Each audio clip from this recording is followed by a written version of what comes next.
오늘은 두려워하지 말라의 진짜 의미, 두려워하지 말라의 진짜 의미라는 제목으로 하나님 말씀을 증거하겠습니다. 오늘 우리가 읽은 본문 이사야 41장 10절 말씀은 우리가 아주 좋아하는 말씀이죠. 두려워하지 말라, 내가 너와 함께 함이니라. 놀라지 말라, 나는 내 하나님이 됨이니라.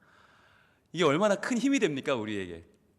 게다가 요즘처럼 코로나19 사태로 두려울 것이 많은 우리에게, 또 신천지의 창궐로 날마다 놀라는 우리에게 두려워 말고 놀라지 말라 하는 말씀은 참 필요한 말씀이 아닐 수 없습니다.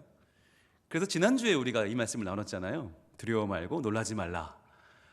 그런데 이 말씀을 찾아서 보신 분들을 보니까 우리 교회 홈페이지하고 유튜브까지 합하면 1,400명이 넘는 분들이 그 예배를 지난주 같이 들으셨더라고요. 그러니까 이게 참 현대인들에게 이 위로와 소망이 참 필요하구나라는 것을 다시 한번 우리가 알 수 있었는데, 우리 교회 교인들만이 아니라 위로가 필요한 분들, 소망이 필요한 분들이 다 같이 이 영상으로 같이 예배를 드리신 것 같아요. 근데 중요한 거는 뭐냐면, 우리가 위로받는 건 좋은데, 우리가 소망을 얻는 건 좋은데, 정말 우리가 이 본문을 잘 이해하고 있는가 하는 거예요. 여러분, 우리는 실용주의 사회에 살고 있습니다. 그래서 하나님 말씀을요, 이게 나한테 무슨 영향을 주나, 이게 나한테 어떤 소용이 있나, 이게 나한테 어떤 유익이 있나를 먼저 우리는 생각해요. 그러다 보니까 이건 분명 하나님 주신 말씀인데, 하나님의 계획이 들어있고 하나님의 뜻이 있을 텐데 그건 관심이 없고, 나한테 어떤 맛을 주느냐, 쓴맛이냐 단맛이냐 신맛이냐, 우리는 그 말씀의 맛에 더 집중하거든요. 그러다 보니까 정작 이 말씀이 무엇을 의미하는지는 모른 채 관심도 없고, 점점점 말씀에는 무지해지고, 이 말씀이 나에게 어떤 유익을 주는가만 점점 찾아 나서는 어린아이 같은 신앙을 우린 계속 유지하고 있다는 거예요. 여러분, 우리가 많은 사람들이 좋아하는 말씀이 있잖아요. 근데 많은 사람들이 좋아한다고 해서 우리가 그 본문의 의미를 잘 알고 있을까요? 그 말씀 나 알아. 그 말씀 나 좋지. 그래, 나 그 말씀 내 노트에 써 있어. 나 그거 메모해서 성경책에 꽂아놨어. 그런데 정말 그렇게 많은 사람들이 좋아하면 그 말씀을 제대로 이해하고 있는 건가? 우리가 그 말씀을 과연 알고 좋아하는 건가? 무슨 이야기인지는 제대로 아는 건가? 오히려 물어봐야 되는 거예요. 여러분, 우리 한국 사람들이 제일 좋아하는 말씀이 뭘까요? 한국인들이 제일 좋아하는 말씀, 공식적으로 통계가 나와 있습니다. 세계적으로 유버전이라고 하는 가장 많은 사람들이 쓰는 성경 찾기 앱이라고 해요. 그 앱에서 조사한 바로는 한국 사람들이 제일 좋아하는, 물론 나라별로 조금씩 다른데, 한국 사람들이 좋아하는 본문은 빌립보서 4장 13절이라고 합니다. 아마 여러분 빌립보 4장 13절 그러면 그게 어디지? 그러시겠지만, 그 본문을 제가 읽어드리면 그 말씀, 나도 그 말씀 엄청 좋아해 라고 하실 거예요. 한번 찾아볼까요? 빌립보 4장 13절, 신약성경 323쪽에 있습니다. 자, 과연 우리가 좋아하는 성경을 우리는 얼마나 알고 있는가, 그 내용을 바로 알고 있는가 한번 우리가 점검해 보기를 원하는데, 빌립보 4장 13절 말씀, 너무 좋아하시는 말씀인데요, 아마 까무러칠 수도 있습니다. 조심하시고 같이 읽겠습니다. 시작. 내게 능력 주시는 자 안에서 내가 모든 것을 할 수 있느니라. 아멘. 여러분 좋으시죠? 오늘 이 설교 듣길 잘하셨죠? 여러분, 이 본문을 좋아하는 분이 정말 많아요. 이 본문을 사랑하는 분이 정말 많아요. 그렇잖아요. 내게 능력 주시는 자 안에서, 그렇지. 막 상상이 되지 않으세요? 내게 그냥 바가지로 부어주시고, 가마니로 부어주시고, 드럼통으로 막 능력을 부어주시는 하나님이 보이죠? 그 안에서 내가 모든 것을 할 수 있느니라. 마치 내가 말이야, 시험도 통과하고, 내가 취업도 척척되고, 내가 꿈도 다 이루고 성공할 것만 같잖아요. 슈퍼맨 같잖아요. 그런데 이렇게 우리나라 사람들이 가장 좋아하는 이 본문이 정말 그런가? 정말 그럴까요? 이 본문은 너무 유명한 본문이라 그 뜻이 아니라고, 그게 아니라고 제발 진정하시라고 수많은 성경학자들이 계속해서 이것은 밝혀준 바가 있어요. 그래서 아마 여러분도 많이 아실 거예요. 실제로 이 본문을 제대로 이해하려면 신학적인 사고가 필요 없어요. 뭐 연구하고 원어 찾고 필요 없어요. 이 본문의 한 절 앞만 봐도 알 수 있어요. 한 절 앞만. 우리 12절 한번 볼까요? 그거 바로 앞절인데요. 같이 한번 읽어볼게요. 시작. 나는 비천에 처할 줄도 알고 풍부에 처할 줄도 알아. 모든 일, 곧 배부름과 배고픔과 풍부와 궁핍에도 처할 줄 아는 이 일체의 비결을 배웠노라. 아멘. 이 말씀 바로 뒤에 나오는 게 이제 내게 능력 주시는 자 안에서 모든 것을 할 수 있다는 거예요. 그러면 과연 사도 바울은 어떻게 살았나? 슈퍼맨이었나? 히어로였나? 아니라는 거죠. 그는 주로 궁핍하게 살았어요. 비천에 처했어요. 여러분 아시는 것처럼 그는 바리새인 중에 바리새인이고 가말리엘 문화에서 수학한 학자이지만 그러나 그는 유대교에서 출교를 당했습니다. 예수를 믿었기 때문에 십자가에 죽은 저주받은 예수를 믿었기 때문에 기독교인이 되는 순간 그는 출교당했고 그는 버림당했고 생명의 위협을 받았습니다. 그래서 그는 일생을 비천에 처하면서 직접 텐트 메이커가 돼서 직접 천막을 짜면서 정말 힘들게 입에 풀칠해가며 그렇게 복음을 전했습니다. 그러다가 어쩌다가 후원자를 만나면 잠깐 풍부에 처했죠. 그러나 그는 주로 비천에 처했고 그러나 비천에 처해도 풍부에 처해도 배부름과 배고픔과 풍부와 궁핍에 어떠한 상황이 있어도 나는 내가 끝까지 예수를 전하겠다고 하는 그 다짐을 가지고 그가 했던 고백이 바로 이 유명한 마태복음 빌립보서 4장 13절인 것이죠. 그래서요 여러분 이 빌립보서 4장 13절의 본래의 의미가 뭐냐? 바로 내가 어떤 형편에 처하든지 예수님을 끝까지 전하겠다. 내가 그 복음을 온 천하에 끝까지 전하면서 믿음을 지키며 살겠다고 하는 사도 바울의 다짐이었던 것이죠.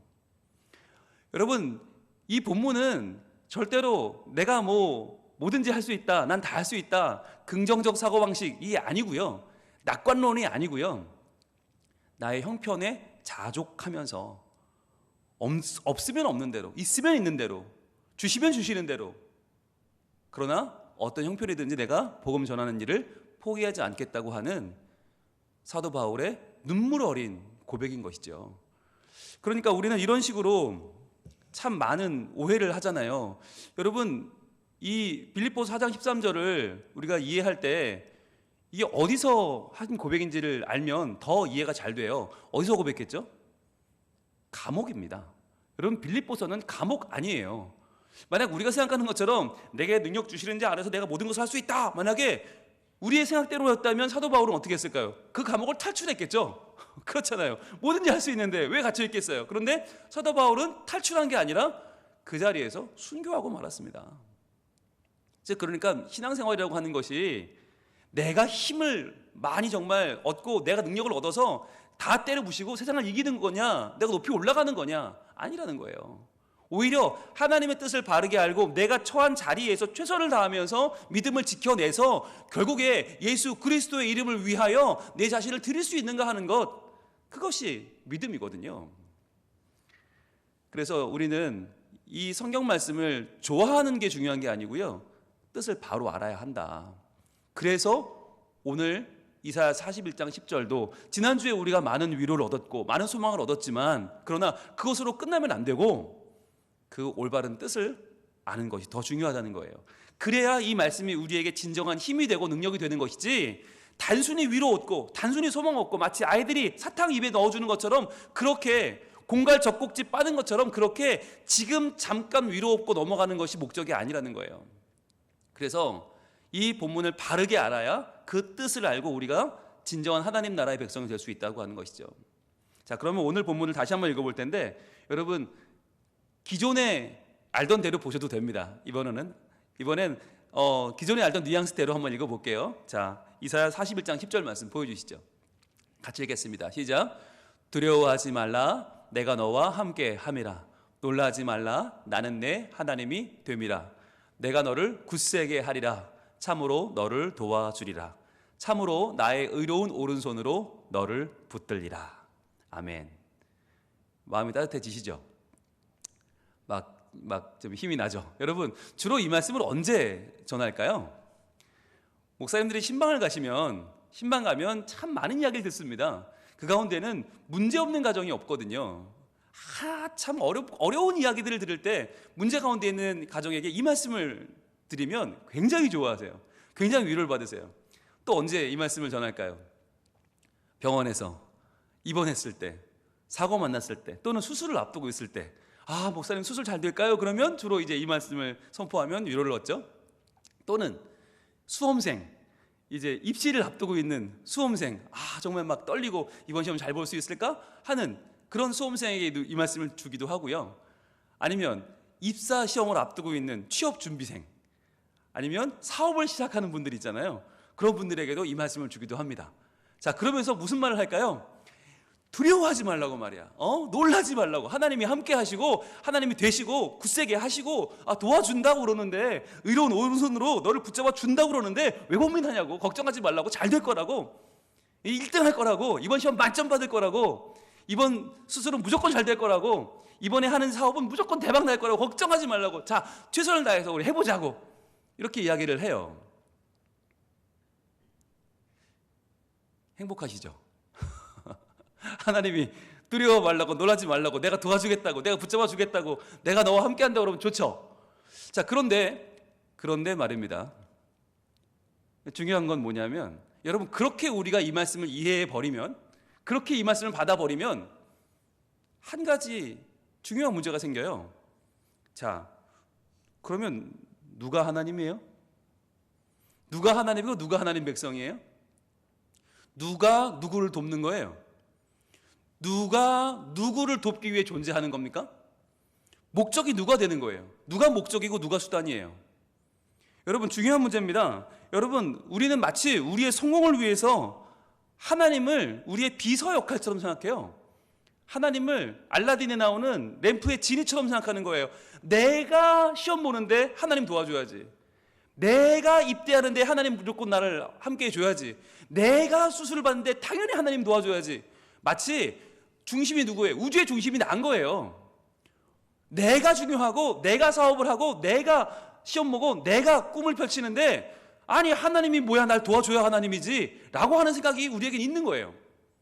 여러분, 중요한 거, 우리의 목적을 위해서 하나님이 존재하십니까? 아니면 하나님의 영광을 위하여 우리가 존재합니까? 여러분, 이게 신앙의 가장 근본적인 질문이에요. 우리의 목적을 이루기 위해서 하나님이 존재하는 게 아니에요. 나 때문에 하나님이란 분이 계신 게 아니란 말이죠. 그럼 내가 창조주입니까? 내가 하나님 창조했어요? 내가 필요해서 하나님 만들었어요? 아니거든요. 여러분, 착각하지 마세요. 나를 도와주려고 하나님이 대기 타고 계신 게 아니에요.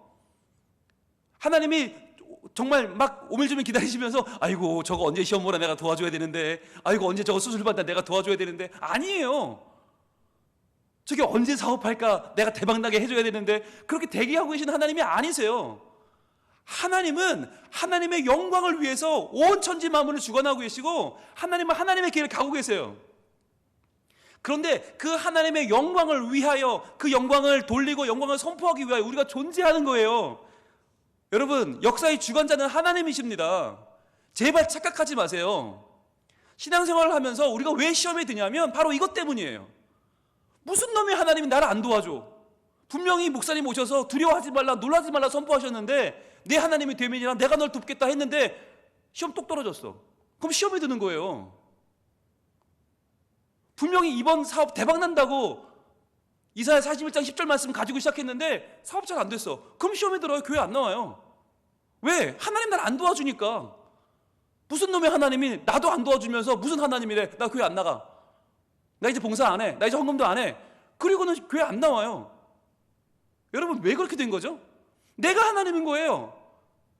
믿음이 없는 거예요. 하나님을 안 믿는 거예요. 내가 세상의 중심이고 나를 돕는 비서로 하나님을 둔 거죠. 하나님을 이용하는 거죠. 여러분, 이 말씀을 우리가 오해할 때, 착각할 때 우리는 매우 큰 시험에 들 수 있습니다. 두려워하지 말라면서요. 내가 너와 함께 한다면서요. 놀라지 말라면서요. 내가 네 하나님이 된다면서요. 그런데 하나님 왜 안 도와줘요? 내가 너를 굳세게 한다면서요. 참으로 너를 도와준다면서요. 너를 붙들어 준다면서요. 하나님 왜 안 하세요? 그것도 안 하고 무슨 하나님이에요? 하나님, 내가 지금까지 헌금한 거 다 내놔요.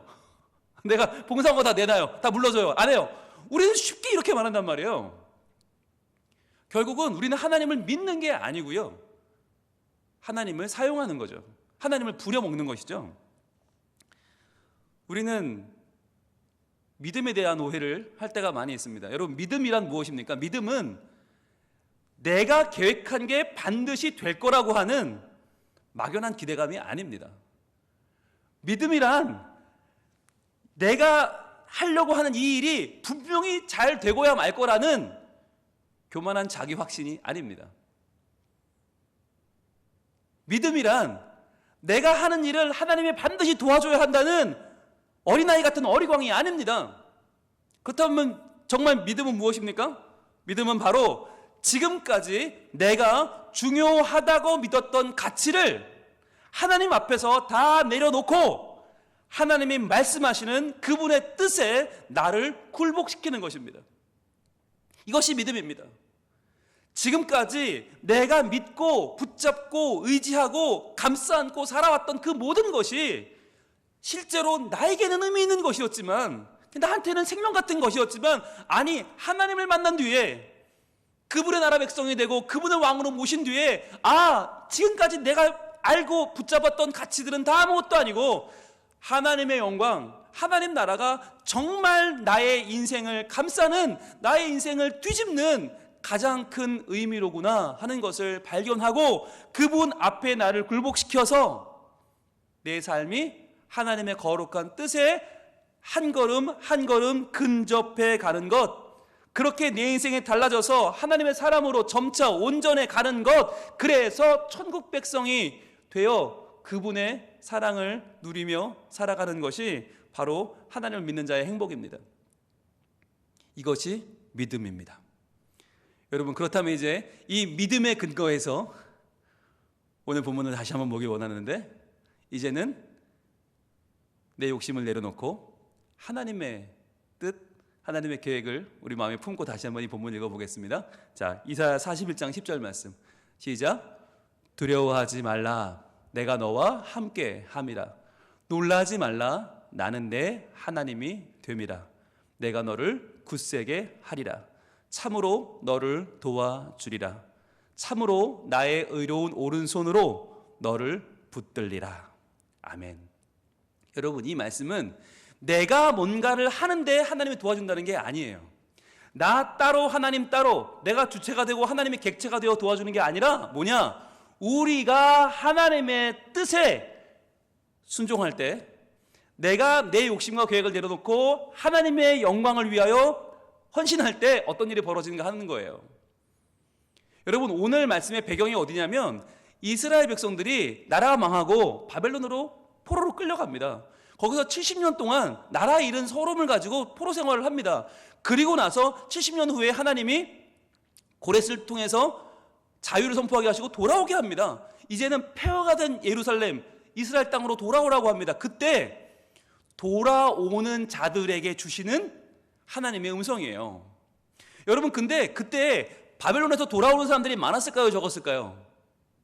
적었습니다. 아주 극소수였습니다.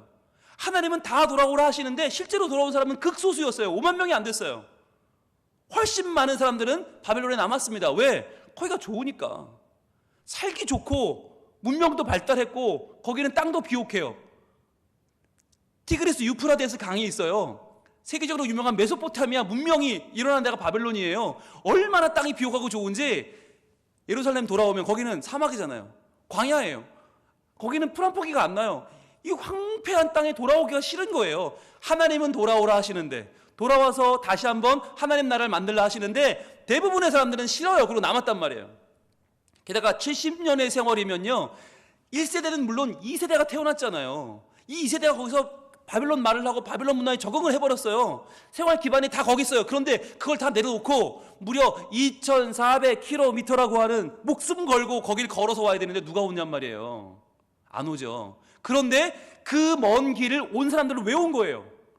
내 욕심 때문에 온 게 아니에요. 하나님이 가라 하시니까, 하나님 말씀에 순종하여 하나님 역사를 이루기 위해서, 하나님께 예배하기 위해서 그 먼 길을 다 내려놓고 왔을 때 하나님 뜻에 순종했을 때 그때 하나님이 주신 말씀이 바로 오늘 이사야 41장 10절입니다. 얼마나 두려웠을까요? 아, 정말 나 이러다가 정말 다 잃어버리는 거 아니야?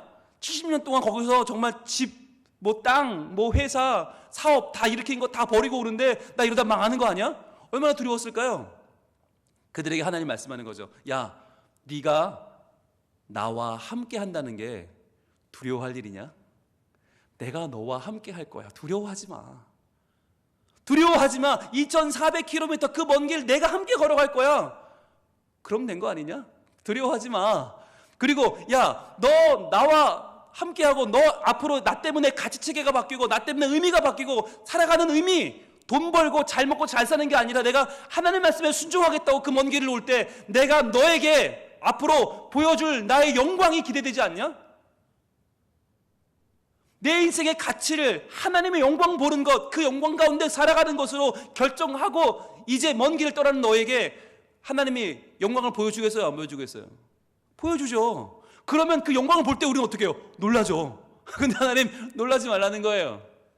내가 너의 하나님이 되면 너는 앞으로 영광을 볼 텐데 예배할 때마다 영광을 보고 찬양할 때마다 영광을 보고 봉사할 때마다 교제할 때마다 하나님의 영광을 볼 텐데 두려워하지 말라고, 놀라지 말라고, 내가 너와 함께 한다고, 내가 네 하나님이 됨이라고 하나님은 하나님을 위해서 믿음의 결단을 하는 그의 백성들에게 말씀하는 거예요.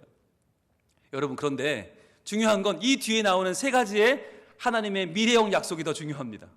왜냐하면요, 여러분, 정말 우리가 오늘 설교 말씀 듣고 그래, 내가 하나님 따르면 살아야지, 믿음의 가치로 살아야지 라고 할 때 여러분, 모든 일이 수월하게 됩니까?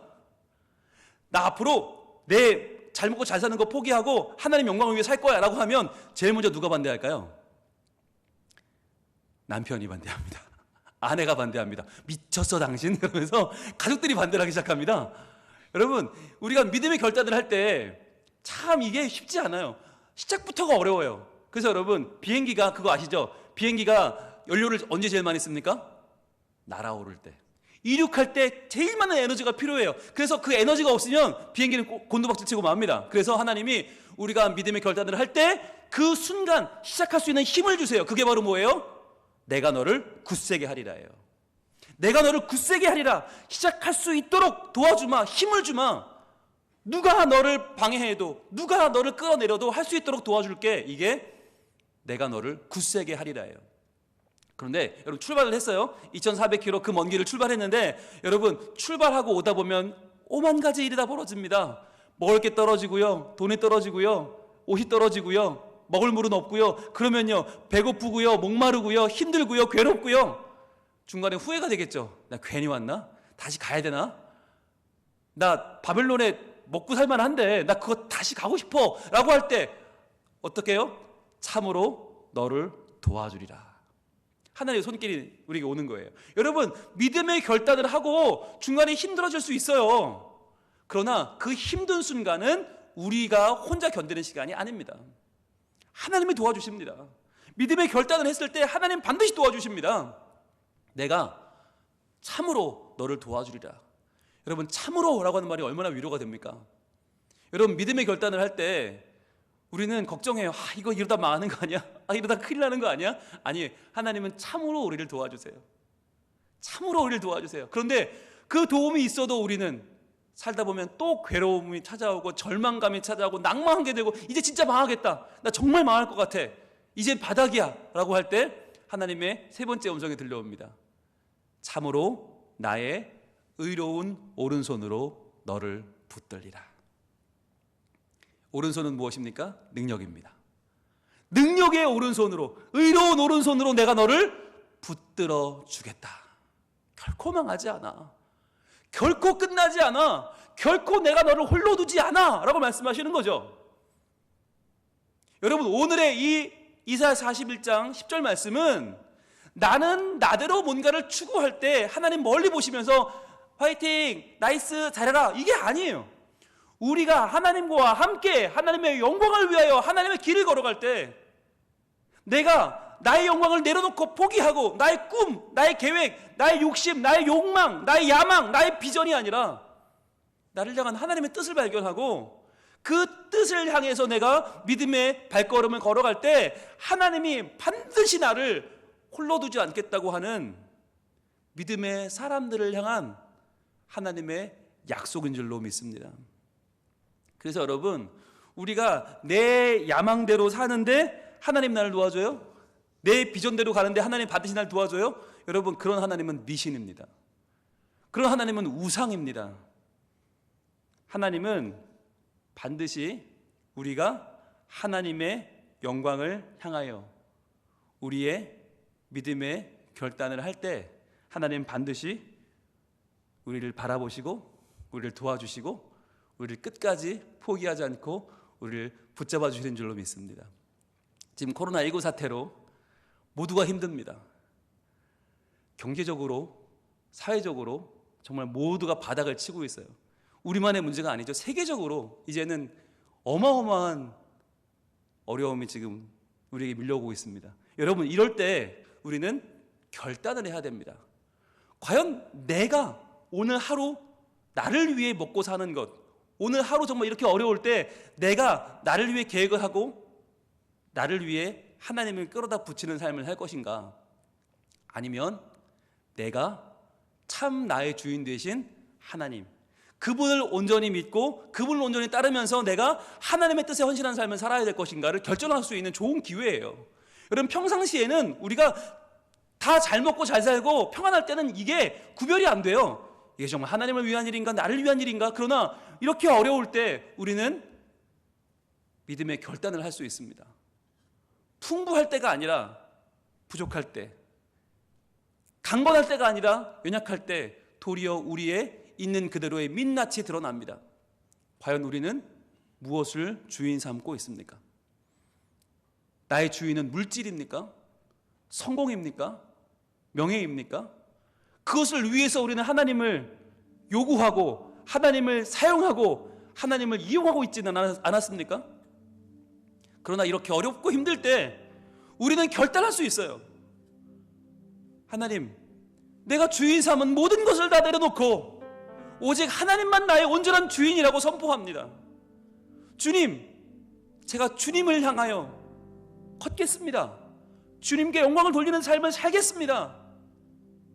적어도 비겁하지 않고, 적어도 나만을 위하여 남을 짓밟지 않고, 이런 힘들 때에 도리어 하나님의 영광을 구하고 더 사랑하고 더 섬기고 더 나누는 삶을 살겠습니다. 더 겸손하게 주시는 말씀을 품겠습니다. 하나님, 교만하고 이기적인 나의 삶을 용서해 주시고 정죄하고 험담하고 혐오하고